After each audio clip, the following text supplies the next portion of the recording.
Hello, everyone. Welcome to the eLearn podcast. My name is Letic, and I'm coming to you from OpenLMS. And today, oh no, Kate, now I have the pronunciation of your family name incorrectly in my head. But I wait, think you like should go for it. It's Joe You could do it. Giovacchini? Yeah, Giovacchini? Please help me. that's What is it? great. So I say Giovacchini. Giovacchini also works. Yeah, there's lots of ways to get my attention, and it works. So hi. Kate Kate Giovacchini. Excellent. I'm so, you know what? You and I have been talking about having this conversation actually now. We're months in now. Yeah, And because I wanted to actually talk to you, I believe it was at EDUCAUSE last year. Is that right? exactly. And we weren't able to make that connection happen. But the reason I wanted to talk to you is because you run something called the Trusted Learner Network. And the Trusted Learner Network is everything to do with about building an ecosystem around digital credentials and essentially the learner credentialing of the future, right? And I don't want to butcher that. I want you to explain it to us. But before we go there, if you wouldn't mind, could you tell us about who you are? Like, where are you sitting? Like, what institution are you with? I know all these answers, but I don't think anybody else does yet. Sure. So Vladik, thanks for having me. I'm Kate Giovacchini. I work at Arizona State University. I've been here. This is my 10th year. I have 2 degrees from ASU. Both of my parents have a degree from ASU. I'm a second generation Sun Devil is what that makes me, but also somebody that's extremely passionate about higher education, and am specifically here because ASU's mission of inclusion over exclusion, our desire to sort of serve the communities that surround us locally and globally, those really speak to me. As far as where I'm sitting, I'm in a enclave room in Tempe, Arizona. My work entitles working with the Trusted Learner Network as sort of the director of the Trusted Learner Network. And I wear another hat, which is I get to work with some fabulous software platform network and system engineers here within our enterprise technology group, which is our sort of central technology group here at the university. So a second generation Sun Devil. I love that. That's fantastic. How does one end up in like a position that you have? Did you follow, like, have you just been sort of, a tech geek your whole life and like that's where you got a degree and then now you've stumbled into this as a thing? Or like so many of us, you were actually studying butterflies and then this kind of came along, I believe me, that's how so many of these conversations happen, right? So how did it work for you? Oh yeah. So I received a Bachelor of Arts in English Literature, actually. Hey, Shazam! Oh, great. Yeah, I'm in fabulous company. So, I went to college and I really stuck into the thing that I was really good at. I really loved literature. I really love language. I love communication. And then there's, I think a lot of us evolve from those positions and end up in other places because those types of skill sets are valuable everywhere. So I ended up at a tech company here in town. I worked with them for about 5 years. I did everything from answering support phone calls to doing stuff like QA to program development. And then a wonderful friend came over to ASU as a business analyst. And she said, "Hey, this is a great job. You should come over." And I came over and I immediately fell in love with the work of sort of translating and creating common language, right, between all different types of people that have different goals, perspectives, skill sets. And I would say that kind of defines my career here at ASU all the way through. So I've done business analysis, I've done business intelligence, project management, I've led teams. I'm very, very privileged to be working with enterprise technology now and bringing sort of these facilitation and bridging skills, because I think technology always needs bridges for us all to be able to cross over. You could not have said that better. It's not unsurprising to me, even in the day of Chat GPT, right? Where it's like literally front page news everywhere, and tech has been, sort of the center of so many people's lives forever. I'm still sort of jaw on the table, kind of surprised at how many conversations I have with individuals who, unlike you and I, they're not thinking about tech all day long, right? They're not thinking about Mhm. how these things, and they don't have the depth of experience watching how they grew up so that they know how they connect. Mhm. And it's just fascinating to me that that translation and that bridge provider that you're talking about, that role that you hold is just still so essential. Do you think that's going to continue? Yeah, I think it has to continue forever because I don't think that this really is exclusively a technology function. I think that we all develop our own language and sort of exist in our own discourse no matter where we are and all the sort of facets of our life. And um, translation, sort of this dream of a common language, is something that connects us all together for everything. I mean, when you meet a new friend at a party, you are working together to figure out what shared language, what shared experiences you have. Um, I think that's just a part of being people and wanting to do things that are bigger than ourselves. Is we always need to think about how do we tie these to the things that we know, to the things that we don't know. Mm. Yeah, but maybe I'm just being self-aggrandizing and saying that I always am going to have a job. Maybe maybe It's Chad totally fine. will figure it out. So again, I want to get us to the Trusted Learner Network, but before we do that, you and I had talked in the green room just before we started this, and I had made a comment, I had made an assumption. I said, we don't really need to talk too much about digital credentials because I feel like so many people know what those are. Sure. But I want to hear, as someone who is building out and cultivating this new network, can you give me your perspective on, first, how important are digital credentials today, and like what does the landscape look like of digital credentials right now? Oh man, that's Yeah, we only that's have awful. 22 minutes left, by the way. No, I'm just like- Yeah, I think a good way to start is sort of what are we talking about when we're talking about digital credentials? Many of our credentials are already digital, right? And they sort of fly around the world in different formats. There's sort of a batch process and kind of an exchange between different organizations at high level to support their business processes. There are also the digital versions of the diplomas and transcripts that people might receive or their certifications. When I think of digital credential in that platonic sense of the work that we're doing with Trusted Learner Network, um, what I think we're talking about is a series of sort of containers and data items and data schemas, and those are important. But contextually, what we're talking about is we're talking about achievements and we're talking about valuable pieces of information that now can be freighted with lots of contextual information. They can come with, we can imagine a course. Oh my gosh, my phone is beeping off. We can imagine a course, a credential that indicates that somebody went and they got their Math 142, they passed their Math 142 course. But we can also imagine that digital credential freighted with information like what was the course description? What were the things that were covered? What were the skills that the person received by achieving the course, the competencies? What are they set up for? So when I think about digital credentials, I'm thinking about discrete items that are full of potential, right? This is what we talk about when we talk about learner employment records, right? Being able to create that bridge between learning, employment, recognizing that that's not a one-way trajectory from learning to employment, but it's sort of a circle, right? Where we're continually learning new things, we're trying new things, we're creating new things. So that's how I would define digital credentials. Where are we right now? I think we're at a really incredible moment of growth. Hmm. It's hard to talk about because digital credentials is sort of so many different efforts, right? We talked about skills and competencies, it's just what is the really valuable information that we know exists that we're really just not capturing right now and allowing learners to walk away with. We talk about learner agency initiatives, things like wallets and self-sovereign identity that empower a learner to put a credential on their phone and walk around the world with it. And for that credential to sort of self-identify and self-verify. We talk about things like governance, like standards. I always describe this, this is maybe the most boring metaphor because I keep saying it, but this is like a pond, right? And I'm from Arizona, so I'm not an expert in this actual metaphor, but we picture a pond, in early winter and the ice begins to form on the edges.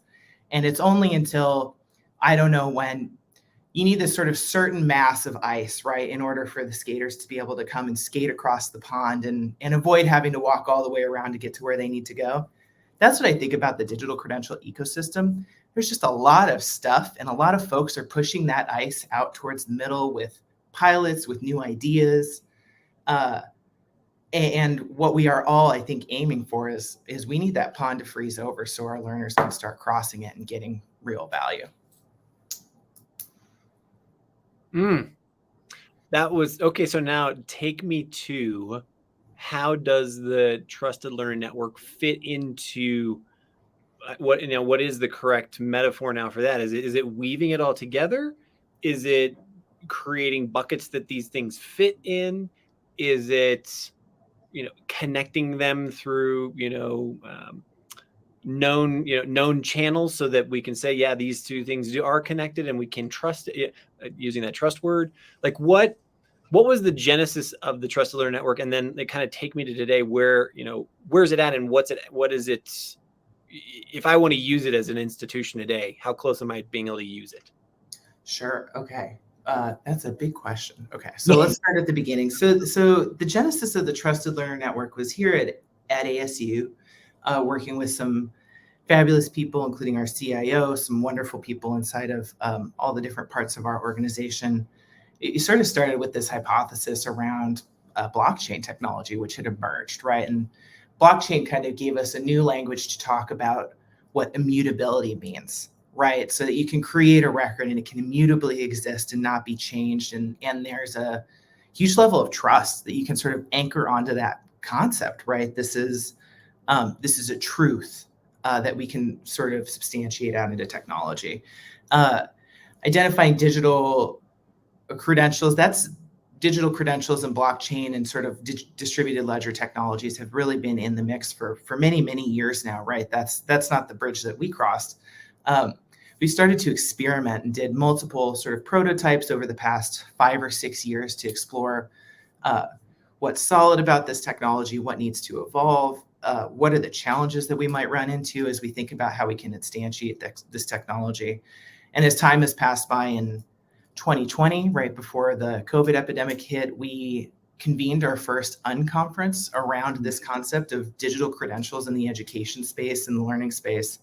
Brought together about 100 people, and really folks sat down around some topic areas like, how does this technology work? How do we govern it? What are the legal implications? And folks really scrummed around these ideas, and we kind of convened this auditorium of open thought, right? And the idea behind that was, again, if we think about this ecosystem, there are going to need to be lots of players, right? There's going to be lots of technologies, lots of thinkers, lots of policy changes, lots of mental changes, and that's not something that any one organization can do alone. And so that's when we had sort of instantiated this idea of the Trusted Learner Network as being a network of people and organizations that are committed to moving digital credentials forward, to helping to freeze over that ice. So we think about that as sort of a cooperative space where lots of different folks with different goals might come together to talk about this. So that's one of the things that TLN is. It's a convening of people. It's a community of folks and organizations that believe that digital credentials are the way to move forward. As we've continued to evolve, other things have made themselves apparent, and we've grown our vision and grown our action plan to encompass those. So another one of these things is governance, right? So we talked about a trusted learner network, right? We think about what makes credentials trusted. So there's sort of the cryptographic proofs that we can get with a verifiable credential that can say, LATIC earned this credential, and we can verify that it was issued by an issuer.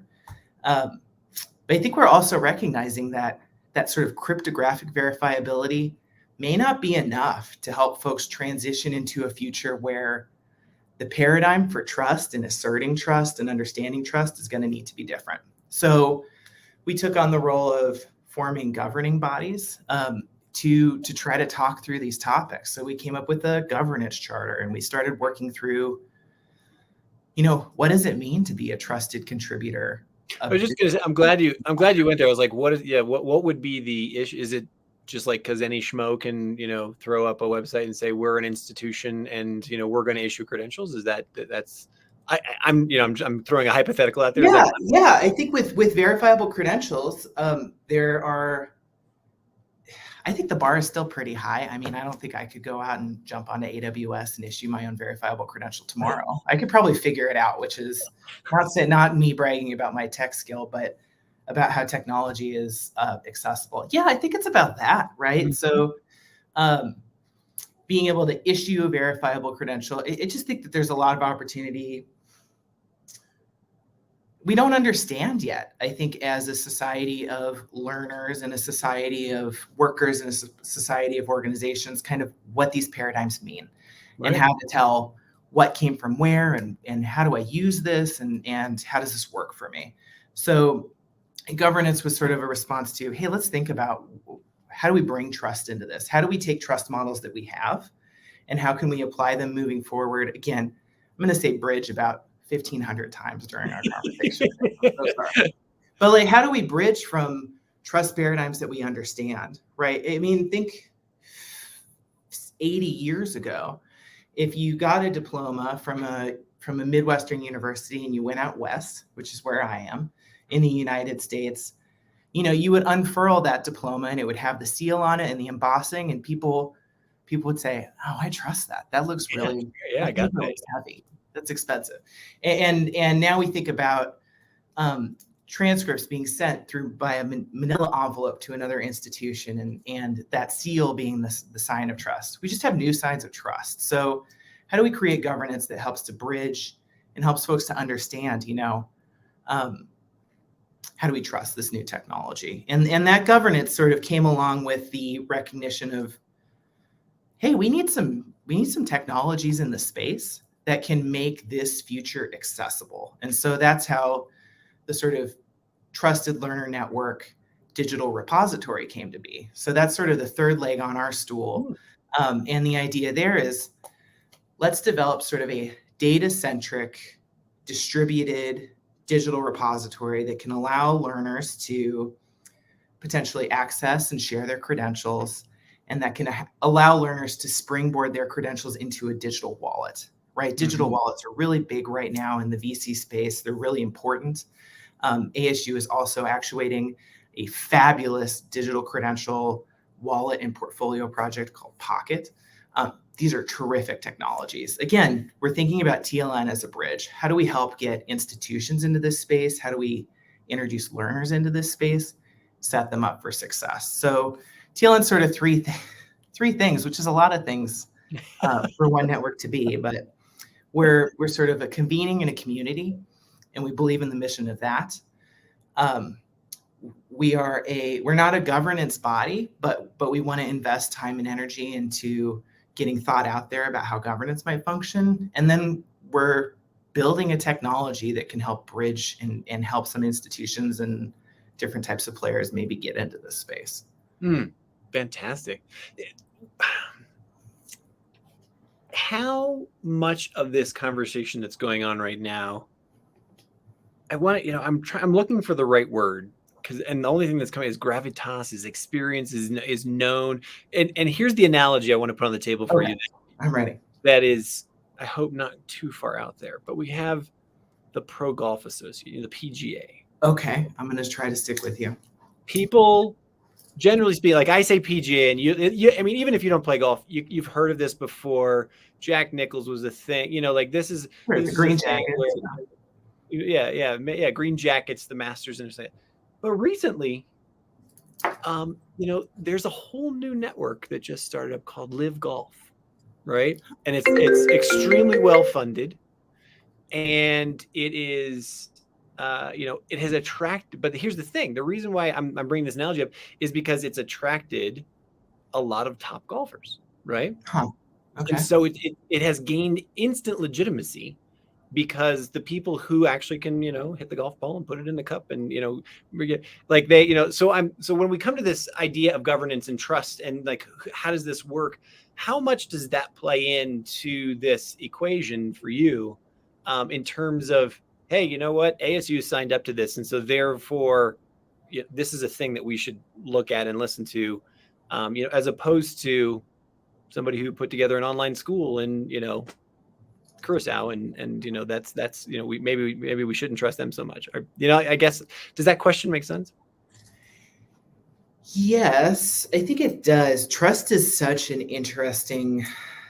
I mean, trust is in our name, so we're very invested in it. I think we're talking about trust, and we're talking about credibility here, right? And we're sort of living in a world now where trust and credibility is sort of slowly changing. You see these the sort of trust barometer reports coming out that dictate, how much do people trust in government? How much do they trust in nonprofit organizations? All this type of stuff, and that's all sort of slowly changing.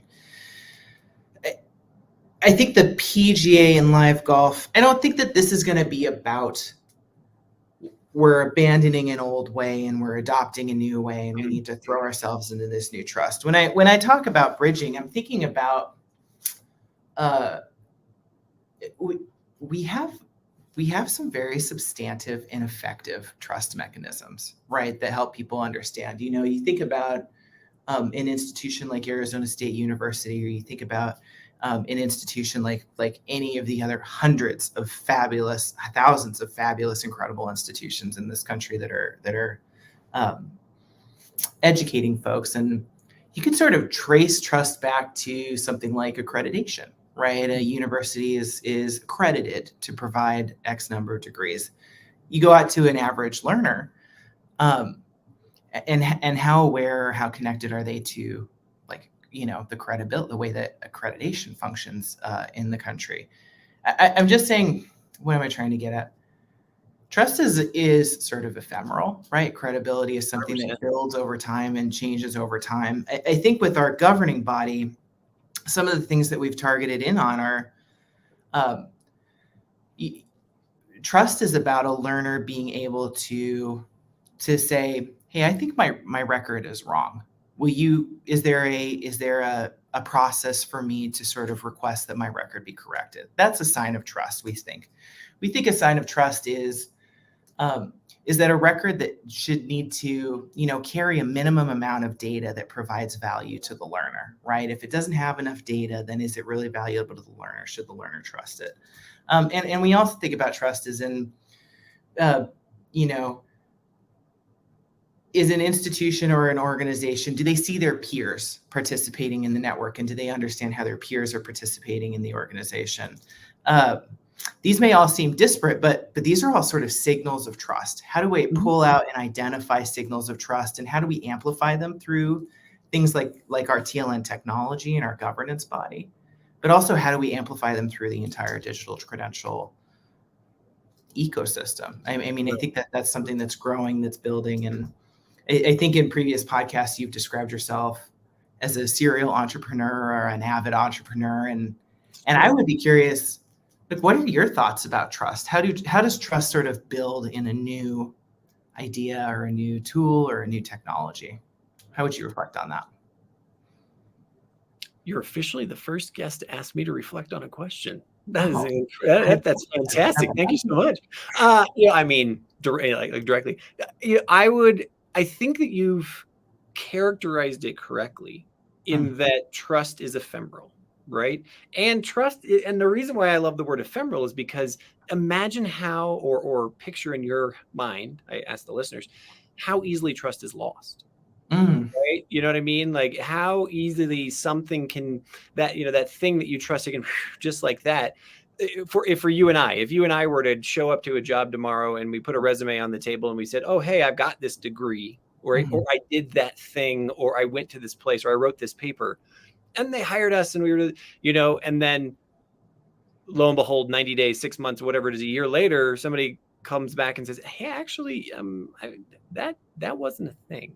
Right? My credibility, the trust people have in my word, in anything I put on the table going forward, is just instantly evaporated, right? And so you can work so hard at building trust, and yet it can be questioned or tainted, very, very easily, which is, we're going to dive into some deep philosophical stuff here right now, but that is one of the that's one of the great, very interesting things that are happening in the country you and I are from, the United States right now, but around the world in, public figures questioning, truths and questioning, facts and those kinds of things. And that rather than looking to those areas and those places of where we used to say, hey, we trust this institution. Mm. So many people have started to plant seeds, these little drips of poison in the well, right? Of, oh, maybe we don't trust that so much. And because we're in an age of information, and there's so much information around us all the time, it's overwhelming. It's very, very difficult to pick out those signals that are truthful, right? Yeah, I That's think that's my answer. So. Yeah, I think that kind of takes us back to this idea that we can get these sort of a security-based trust, right? Like I can share how the TLN uses public and private keys to make sure that a learner's data would never be viewable or accessible to anyone that they didn't consent to share that with. So that's sort of a security layer, pretty difficult to access unless you have very specific training in that. We think about, again, we talked about these trust signals. Can a learner signal that their record is incorrect and go through an arbitration process to have it corrected? Does a learner see all their data? Is their learner data provided? Also, institutional trust. As an institution, can I look and say, I know that this came from my institution down the street, and I trust that because I trust them. To your point, like all of these are sort of, there's a lot of little pieces that go together to sort of make up this trust profile that we experience. I know with the TLN, again, coming back to bridging, how do we bridge from the way that we view, understand, trust credentials right now? How do we bridge that into a future where we're going to need to be a lot more sophisticated, right, with our trust? Yeah. We're going to need to understand how and let me take that one step further in that I'm interested to hear what's happened in your unconference and the conversations that are going on right now, in that we have this very, very interesting moment where what the usual gatekeepers to credentials are individuals and groups that aren't necessarily comfortable with the speed of change, the technology we have on the table today, the things that we would maybe use to indicate trust, right, in some way. And yet the people who want to rely upon them, so the students, right? So I'm thinking, the older generation are usually the leaders, the hiring people, the people in the gatekeepers. And then we have students, the learners, who in our case, we're talking about ASU right now, but you got 60,000 students. I'm going to get a large portion of them are sub 30, right? And these are all people who've grown up with, Discord and blockchain and things appearing and disappearing overnight, and YouTube and Mr. Beast and all this stuff, right?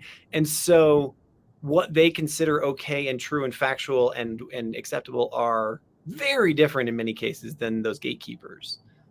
How much of that conversation is a part of the TLN right now? So I think that there's room for all different kinds of ideas and all different kinds of credentials under this big circus tent. And I say circus tent in the most generative, like there's stuff that is exciting underneath here and dynamic, and people are doing different things at different places. I'm so privileged to be able to sort of, walk around a room and hear all, tons of fabulous ideas happening all at the same time. But digital credentials is exactly this type of tent that can hold all of these different concepts, right? So, you could probably argue that that there is a relationship between trust and the movement or the change of an organization, right? So an organization that changes less is more predictable, and more predictable means that you can have typically higher trust, right? You're seeing the same types of transactions repeating over and over. We think about banks. But the thing is that digital credentials and digital credentialing, things like the TLN and all the other fabulous companies and initiatives that are emerging from this, it's not just about the credentials that we can envision right now, or the credentials that you could walk up to somebody on the street and say, hey, what's a credential? And have them produce an answer. But there's, been incredible work happening with micro-credentialing, with non-credit credentialing. There's fabulous work with certifications. There's fabulous work with, brand new experiences that are designed to help people to learn, that help people to grow, to share information. And I think that's really cool that a digital credential can be something from, say, a PhD, a doctoral degree, which describes an extremely narrow, right, set of experiences, all the way to a, hey, I did my CPR training with the city of Tempe, and that's fabulous. Or, hey, I learned how to do this specific editing tactic in TikTok, and now I'm like capable of doing that, and that adds to my, social media portfolio. So I think that we're in a really cool place, and we're also in a position again to think about trust, to think about how do we build, how do we sort of build and reveal more value that kind of already exists, and if we can build and reveal that value, and we can empower learners with it, I think we're hoping that, and we're expecting that learners will be able to take that new information and run with it and do something new and interesting with it. Super Does that make cool. sense? Yeah, it totally does. So sort of my last set of questions are around how do I participate functionally in this, at this moment, right? Here we are, we're talking February 2023 with TLN. Is there a place for individuals right now? Is this an institutional conversation? Is there specific technology that I could go to TLN and be like, oh, hey, I'm going to pick, A, Z, and G, and we're going to use those, but we know it's part of a system. How do I connect? What are those functional pieces that somebody could actually participate, or I guess an institution could participate? Yeah, fabulous. So what folks can do is they can go to tln.asu.edu, TLN for Trusted Learner Network. You can learn a little bit more about us. We're driven by a set of principles, things like interoperability first, open source first, accessibility. We make some strong statements about what we feel like learners should be able to do. You can check that stuff out there. And like I talked to, we're a three-legged stool. We have our convening, our events, our desire to bring people together. We have our governance components, and then we have our technology components. So absolutely everybody is invited to come participate in our events. 100%, no holds barred. We've gotten some really fabulous different types of folks, individuals, organizations, institutions. So you can sign up for more. We will be hosting our unconference in May of this year and should be sending out a save the date this week. So I think that's the first step is sign up, participate in an event. Always, you can reach out to me. You can email us at tln@asu.edu. And then from there, the folks that participate in our governing body were folks in our community that expressed an interest, and that we reached out to and said, oh my gosh, you're really making moves in this space, and we would love to have you contribute. As we continue to build out our technology in our current design cycle and moving forward, we're looking forward to some opportunities to build some partnerships, some pilots, specifically in the summer and fall. So if there's interest in stepping up and saying, I want to be a bridge here too. I want to see how this type of technology could work for my organization or my institution. I would love to hear from you because we're interested in doing some road testing on some really cool technology components that we've built that feel very strongly put learners and organizations in a great position to spring forward into the paradigm. You also stole my thunder of my usual last question. What's happening next? No, there's no apology. That's fantastic. I love it. You have super clear things that are going to come out of the May conference into the pilot and those kinds of things you just described. So here's what I'm really interested as truly my last question for you is, how involved is the non-academic space in this, within this network, right? I think one of the things that a lot of people become wary of is that, hey, this is a bunch of universities talking to one another, but and there's always that gap between edu and .com, right? Or .net or whatever, sort of the corporate space. How have you guys been successfully able to draw corporations in and draw business in and tech and to get their opinion and to have them be a part of this to create that continuity? Yeah, so we've had some fabulous participants at our different events and conferences, folks from some of these like sort of major learning organizations that are non-EDU. We've had some great representatives from larger tech organizations, large Fortune 500 companies that are interested in getting into this space. I think that is a really exciting place that I'm excited for the TLN to grow into, because I think, again, we talk about this. We used to think about the trajectory of being, you go to school when you're little, and then at some point you're making a choice and you're springboarding out into employment, right? Into making a living and living the rest of your life. And you maybe don't go back. It's just not the world that we live in right now, right? We think about this circle. So when we envision this sort of instantiation of the Trusted Learner Network, there are three big participants, not just two. It's not just the learner and the learning institution. It's also the employer, the organization, the volunteer organization that wants to consume that data and help make choices with the learner on how they move forward. So we're extremely excited to be engaging more in that space and trying to envision what is that full circle from education to employment, but back to education. How do we sort of instantiate that full experience? Because ultimately what the Trusted Learner Network comes down to is, we want to remove friction, and we want to bring forward value that we know already exists and make it really tangible and accessible and available for people to use. Awesome. Kate, I'm going to try it again. Giovacchini. That's great. I love that. Giovacchini works. Cool. Kate, this has been a fascinating, delightful conversation. And, it's something that I just, what I love about it is it feels like the future already. You know what I mean? It feels like and this is one of the things that we rely upon our institutions for. It's like, let's think about the complex conversations.